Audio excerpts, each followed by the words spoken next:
शहराच्या राजकारणात आजचा दिवस ऐतिहासिक ठरणार आहे. 1 जानेवारी रोजी शिवसेना, शिंदेसेना व शिरीषदादा चौधरी गटाचे नगराध्यक्ष डॉक्टर परीक्षित बाविस्कर पदभार स्वीकारणार आहेत.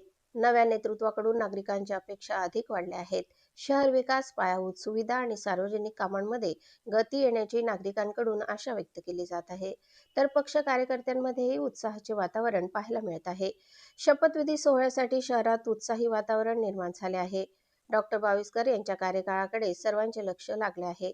नवे नगराध्यक्ष शहराच्या प्रगतीसाठी कितपत यशस्वी ठरतात हे पाहणे महत्त्वाचे ठरणार आहे.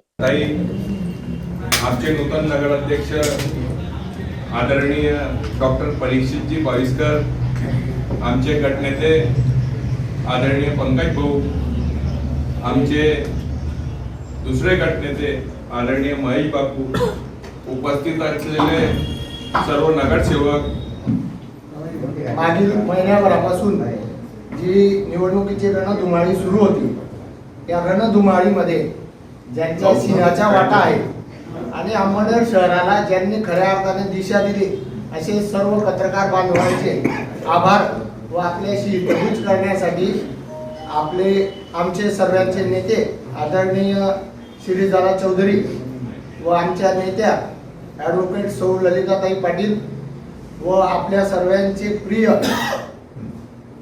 लोकनियुक्त नगराध्यक्ष आदरणीय डॉक्टर परीक्षितजी बाविस्कर व आम्ही सर्व नगरसेवक हे आज आपल्याशी हितगुज करणार आहेत. आमचे प्रतिनिधी म्हणून दादासाहेब, ताईसाहेब आणि डॉक्टर साहेब आणि महेश बापू हे आपल्याशी चर्चा करणार आहेत. आपल्या काही शंका कुशंका, मागच्या काळात ज्या काही अफवा पसरवण्यात आल्या त्या सर्व शंका दूर करण्यासाठी ही हितगुज आहे. आपण सर्व आलात, पुनश्च आपले खूप खूप स्वागत. आणि आता पुढील आपल्या काही शंका असेल आपण आमच्या नेत्यांना विचारा व आपल्याशी जे काही चर्चा करायची आहे ते आपल्या प्रश्नांची उत्तरं देतील. हा वेगळा आहे, मग तो गट आहे ती टांगती तलवार आहे का असं वाटतं तुम्हाला? नाही, जे 1/3 लागतं देशाला तेवढं आमच्याकडे आहे.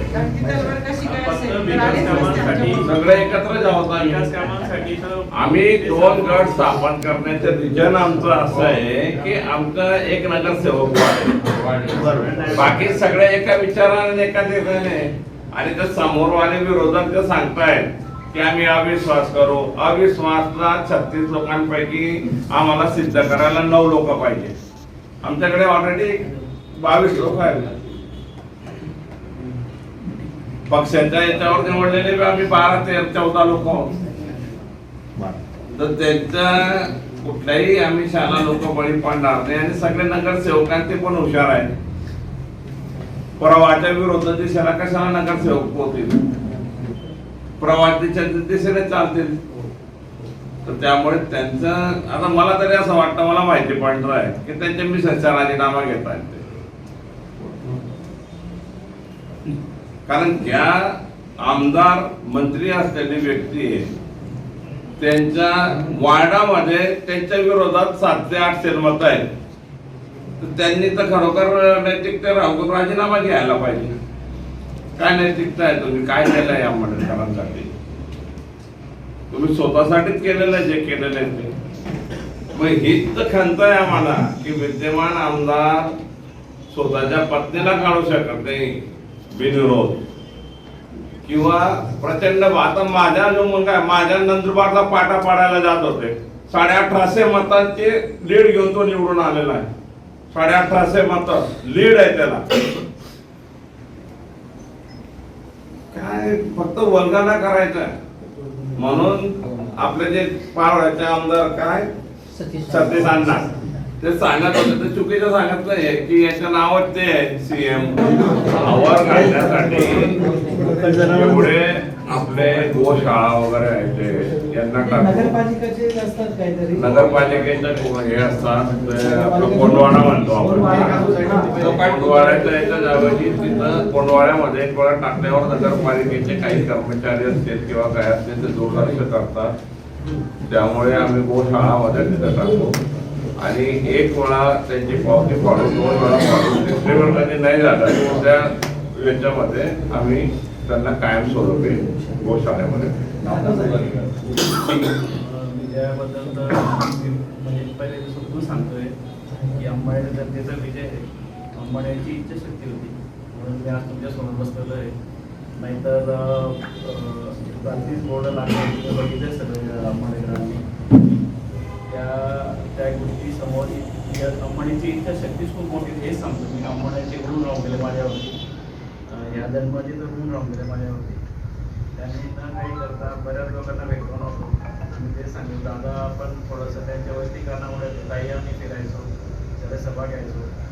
मग ते म्हणजे मी अक्षरशः म्हणजे हरवल्या परिस्थितीमध्ये अजून पण मला कळत नाही काय सांगायचं.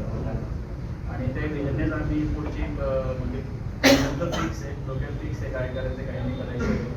आम्ही कामं पण चालू करून दिले. आम्ही शिंदे साहेबांच्या बैठकीला दादांनी मला सचिवाकडे पाठवून पण दिलं पाणी कुठं सचिवांकडे. मी 3 तास डोकं घाललं आपल्या अंबाडेकरांसाठी. आम्हाला विकासासाठी मतदान म्हटलं आणि ते मतदान आम्हाला एक मिनटं मी अंबाडेकरांसाठी देणार आहे म्हटलं. मला जेवढा वेळ मला मिळालेला आहे एकच उदाहरण दादा ताई, मी जेव्हा सिव्हिलला होतो मला तिथले दुसरे पत्रकार मित्र म्हणजे एक सर्व मीडिया मित्र आहे माझे, इलेक्ट्रॉनिक असो मी जळगाव सिव्हिलमध्ये एक वर्ष काम केलेलं आहे. पण ते मला बाहेरून सांगितलं की 10 वर्ष एवढं काम नाही 1 वर्षात केलेलं आहे सर. तर तुम्ही आता समजून घ्या मी नगरपालिकेत केवढं काम करू शकतो. प्रत्येक म्हणजे आम्ही जेव्हा पत्रकार परिषद जेव्हा मुलाखती जेव्हा सांगितलं आहे आपले विजन काय आहे आपल्या नगरपालिकेमध्ये स्वच्छता, आरोग्य, रोड, तुमचं काही एज्युकेशन काही. आता मला बरेच जण मी आता म्हणजे वरिष्ठ लोकांना भेटतो, मला ते सुचव करतात तुम्ही काहीतरी स्पर्धा परीक्षा केंद्र करा, तुम्ही उद्योगधंदे आणा, इथं रिकामं सोडू नका लोकांना. काही छोटे छोटे प्रॉब्लेम आहे पुढचे रोडचे वगैरे बऱ्याच मी त्यांच्या सुझाव घेतोय. हे पाणीचा प्रश्न आहे, दरचा प्रश्न आहे, तो आढावा बैठक घेण्यानंतर आम्ही तो त्याला वेळ लागेल. मी ते पहिल्या दिवशी पण निवडल्यानंतर सांगितलं होतं की आम्हाला थोडा 5-6 वेळ द्या आणि आता आढावा बैठक वगैरे त्याच्यामध्ये परिस्थिती घडणार आहे आणि थोडा वेळ घेऊन टाकला कारण गावातले जे वरील